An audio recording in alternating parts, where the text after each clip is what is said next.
I need your ass out of Gotham. No one's stealing our planet. I am Superman. Oh! Ew! Dude! What the fuck? Hello my friends, welcome back to Player Display for another review. I know, it's been a little while since we've done a straight up review, I feel like, for a single figure. But today we are going to be looking at Brainiac, the Platinum Edition from the Ghosts of Krypton Page Punchers wave.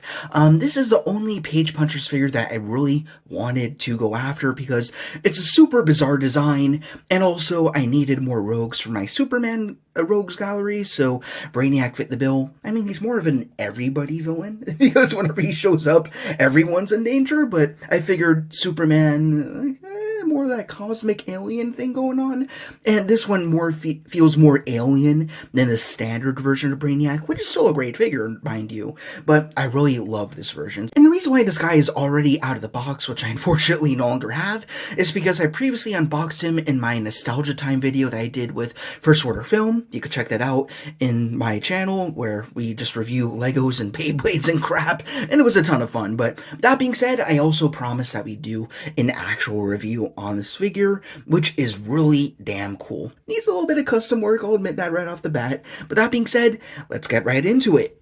I actually wanted to do things a little differently today because this is the Platinum Chase variant, which is, of course, vastly different from the standard version that we got from Ghosts of Krypton. So I did want to start off with the accessories. Firstly, DC Multiverse figure stand. Now that we have that out of the way, we can also look at the trading card, and this is what the original figure looked like. It was more done in a marbled silver, not really painted silver, I'd have to check on that, but it is also, by its own right, a great looking figure. I could see people army building this dude, and then maybe having the Platinum Chase version as the main Brainiac if you really wanted to, but there are a lot of options with this figure, and it's one of the best ones that we've seen in a while, just in terms of having a non-humanoid character. But anyhow, that is the cover of 4 out of 4 Ghosts of Krypton.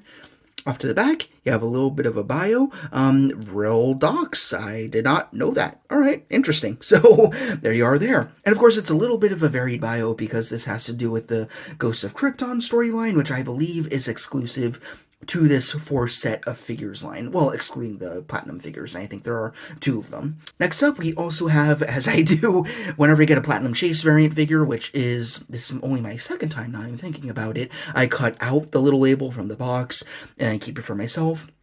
As for the box itself, it was a clamshell packaging, which I wish they would not do because it's not the 2000s anymore, but whatever, I cut that open. And the reason why it was a clamshell packaging is because it was using the comic as the main backdrop, which is pretty ingenious, but I feel like there could have been some more cardboard involved, but whatever, a clamshell's a clamshell, I guess. But again, you got that same image of the main stock Brainiac figure looking extremely cool. I love how you have the logo up here at the dome. And yeah, we can look at a few pages really quickly. A little tear down there, big deal. I don't really read comics anyways, but you can flip through a little bit. You got Zod as the Ghost of Krypton, hence the comic's namesake. And there is one page I liked in here where you have both Supermen going out to save the day, save the night in space, or whatever you want to call it. But yeah, really cool looking comic. I mean, again, I'm not a big reader, although I write a whole ton, but I do really love looking at the artwork that goes into these comics. They don't shortchange you. They did a very good job there. Now we can look at the main figure, which is actually pretty kick-ass. As you already know, he has a whole bunch of tendrils and stuff. We'll look at those a little bit separately on. For now, let's just look at the stock figure as he appears straight out of the packaging. I use that term a little loosely because, again, it's clamshell with the comic as a backing. So, again, interesting choice, but enough about clamshell. I don't like talking about clamshell packagings. As for the figure, it is unique from the stock figure in that it has its own paint job, and it's got a unique head sculpt, which is much more appreciated from the previous Platinum editions where it was just a repaint and that's it. This time, you actually have brand new pieces to justify the Platinum price point that you get on the third-party market.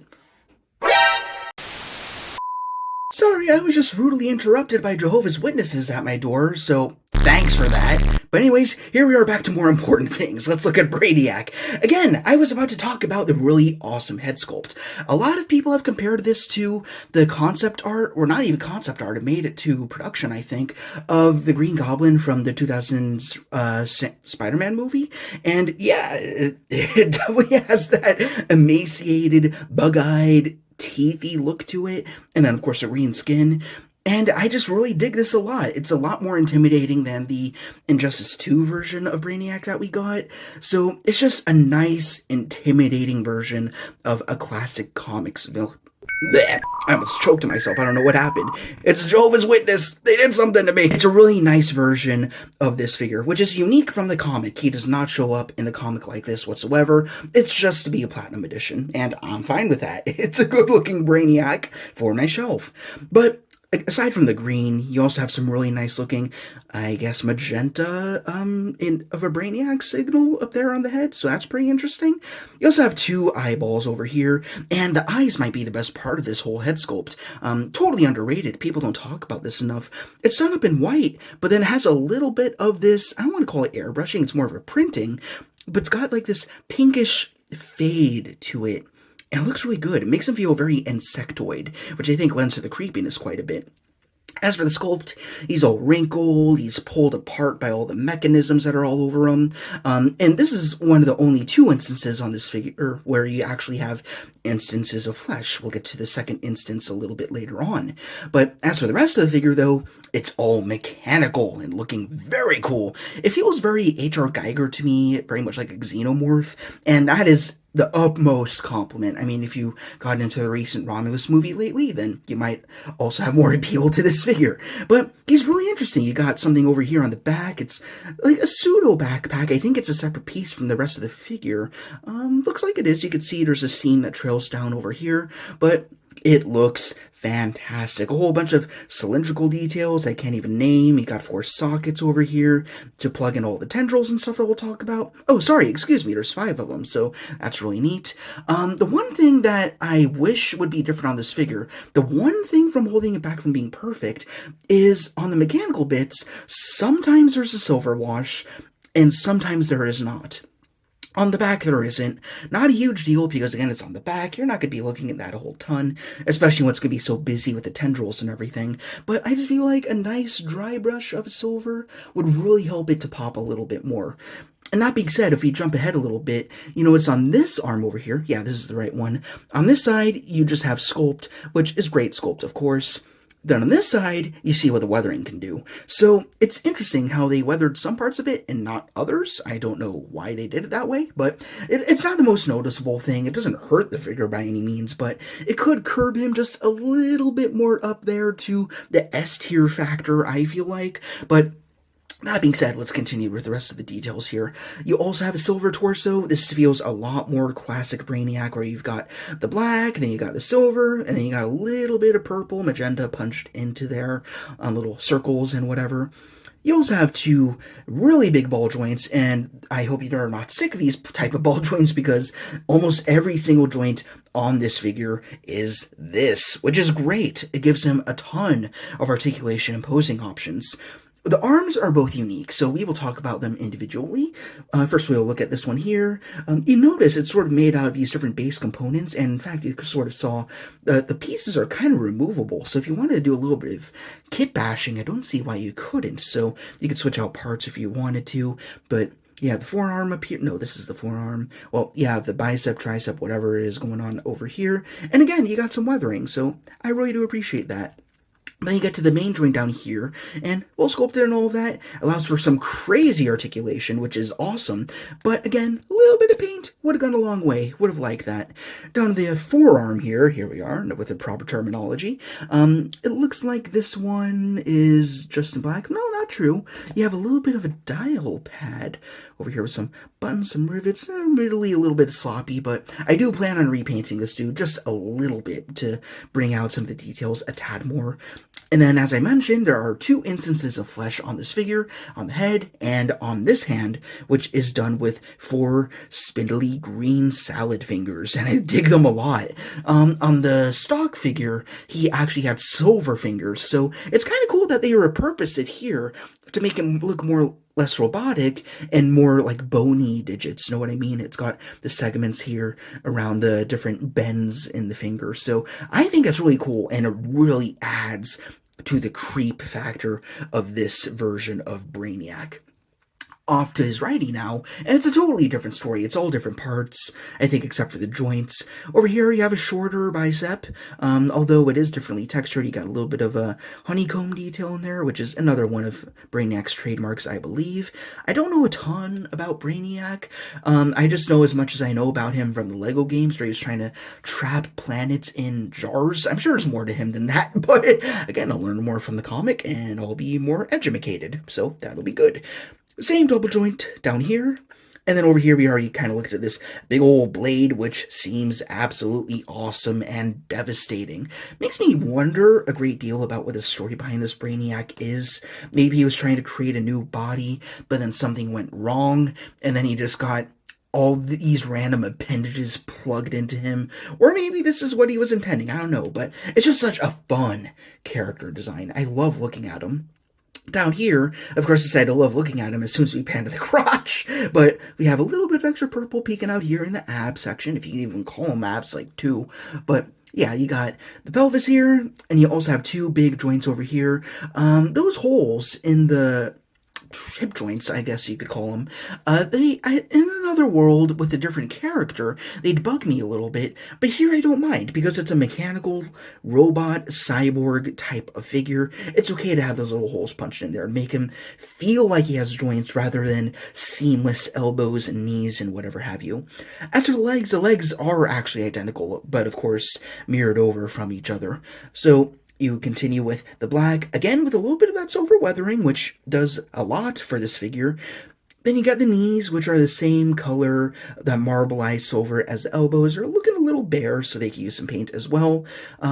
You do have non-pinless knees, but again, that's okay. It feels more mechanical, so it does not bug me too much. It's never really bugged me a whole ton, unless we're talking like Spider-Man or something with the color contrast. But anyways, that being said, I actually really like the legs down here. You have some hydraulic details, which I think is very neat.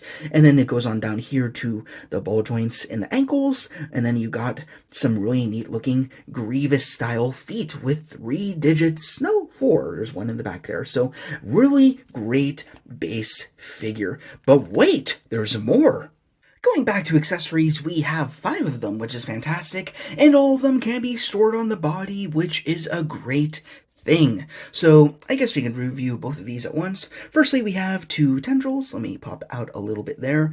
Here they are, differently shaped, and they all have the same universal circular port. So when you go to the back, you can actually put them wherever the hell you want, which is great. Not bendy wire or anything, but that's fine. And once again, they could use a silver wash. I do think that would help to make it leagues better, but that being said, the next thing we have is a clawed hand over here. Reminds me of one of those little claw machines, the arcade. Get yourself a little plushie that you'll enjoy for 5 minutes and forget you own, then throw it away. But you have another one of those marbled silver ball joints over here, with a little bit of hinge and a swivel. All of them are like that. I'm not going to talk about every single one in articulation, just believe me on that.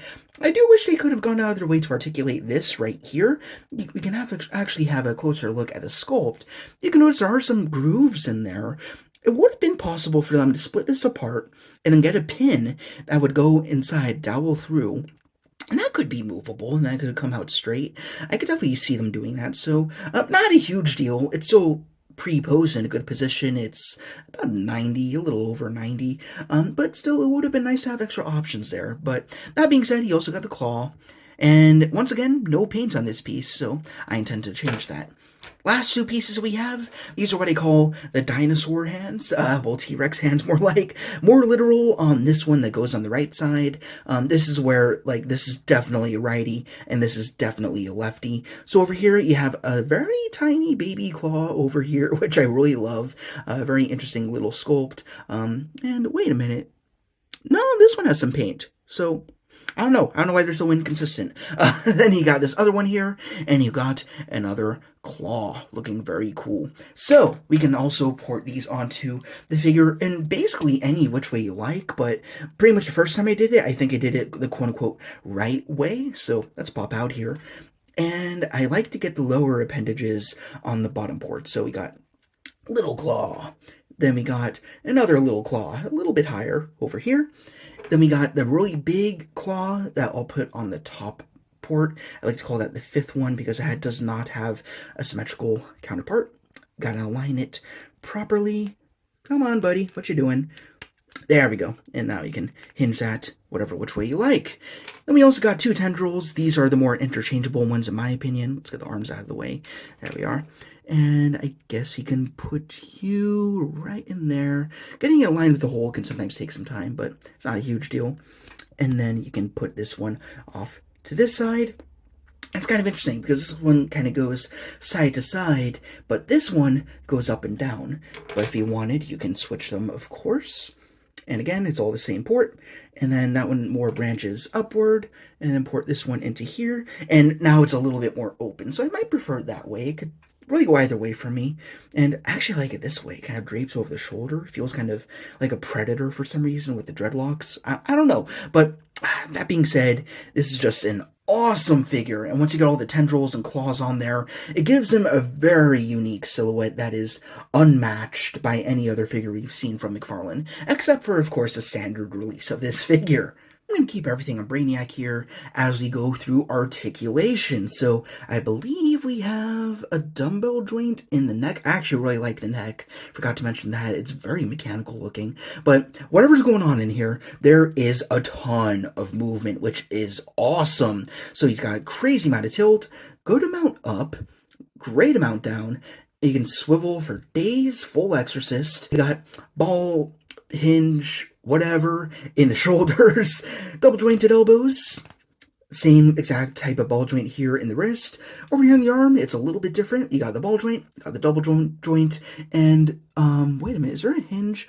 No, there's not a hinge in the blade, although it looks like, again, they could have sculpted one. That would have been pretty nice. I don't feel like that would be a huge complication on their part. If there was a joint in the torso, it's not usable because, again, you got that whole backpack rig over here that's fixed in there. But no, I don't think there's any movement at all. I think it's all one sculpt. But down here, you do have a waist swivel, so that's pretty nice. It moves kind of weirdly, actually. That's a ball, actually. It's not just a swivel. So you can move. Let's have a look here as I hold him stable. You can go down, great deal. Back, not a whole ton. He's got a little bit of this ducktail going on, so he can't go much further than that. But the legs kick out a crazy amount. Forward is obscene, again, very xenomorph. I love that. And back pretty much all the way. V's out a touch, not too bad though. Double jointed knees, goes all the way in. As for the ankles, we got forward, backward, rocker, and all the good stuff. And there's a swivel in there too. But yeah, I'm more excited about Rocker, obviously. But yeah, that's it for Brainiac. Amazing figure. Again, my only complaint is just an aesthetic preference, being that he should have some more weathering on him. But all that being said, this is basically a perfect figure. I really dig him. So that being said, let's move on to some size comparisons. So here we are with a good slathering of Justice League members, and also another one of Superman's key villains. Over here we have the Nightfall Batman 2-pack version of him, which is, again, one of my favorite versions of Batman. I know a controversial one, but I really dig him, especially with the blue on gray. Just looks really badass, especially with the cell shading. I always thought that was really neat. Over here, I have somewhat of a kit bash. This is one of the John Stewart Green Lanterns, but with the NECA John Stewart head sculpt, which I really love. It feels a lot more like the animated series over there. We also have the Superman versus Alien NECA Dark Horse figure of Superman, which is really interesting, with a rigged wired cape, which I love. This is my main Superman, for the record. And then lastly, we recently reviewed him. This is Darkseid, the Megafig, who is another worthy opponent to Superman. So yeah, I'm slowly building out the Rogues Gallery. Now that I got the Christopher Reeve Superman on pre-order, I'm really hoping that we get Zod and the other two Kryptonians to join up. maybe a Lex Luthor or something. I just hope they do more Superman villains, because definitely lacking in that department. But lastly, of course, we got the Star Wars The Black Series, Megamuck! Going for a coffee this Saturday morn. Holy shit, it's weaponized hentai! We are at the end of the video where I lastly wanted to demonstrate just how low this dude can go. Because the joints are so exposed, it allows him to get him into some really unnatural poses, make him feel more alien, more otherworldly, less like a human, and that's why this, for me, is my definitive Brainiac. Nothing about this thing is human, and I love it all the more for it. Again, very H.R. Geiger, very xenomorph, really adds to that otherworldly nature of this figure, and he's just overall fantastic. I don't have a single gripe with him, except for the fact that I wish he'd have a little bit of silver weathering, but that's about it.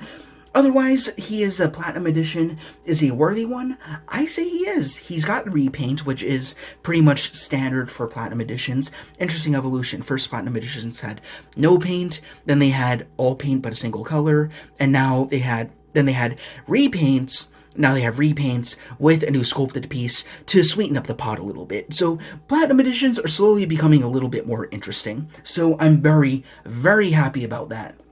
As for this figure, he's up there for me. He's definitely one of my favorites. I've been after him for several months now, and it was just a matter of time before I would wind up getting him, and he is excellent. I highly recommend him. Let me know what you think. I know this is a very unique interpretation, not even part of the comic. He's just meant to be a Platinum Edition, and that's it, and that's pretty much all. Sorry again about the little interruption that we had with the Jehovah's Witness. I'll just say it was very satisfying to get that little pamphlet from them and then walk it back into my place and throw it right in my trash. Get the hell off my lawn. I don't care what you believe in. Just be decent and get out of people's noses, alright? Just let people to peace. Let me review my damn action figure, okay? It's a peaceful life. And all that being said, thank you guys very much for watching. And if you enjoyed, then please, as per usual, be sure to Like, comment, Ring the bell to be notified of our latest arrivals. And subscribe. yeah, hi, Mechabuck here. If you want to see more from Pod Guy, then please be sure to check out the Pod Plays channel down in the description for some Let's Plays. And if you want to support the channel a bit too, you also got the Pod Patreon, which is down in the description as well. See you around, folks! Thank you guys very much for watching. Rock on, and I will see you all later.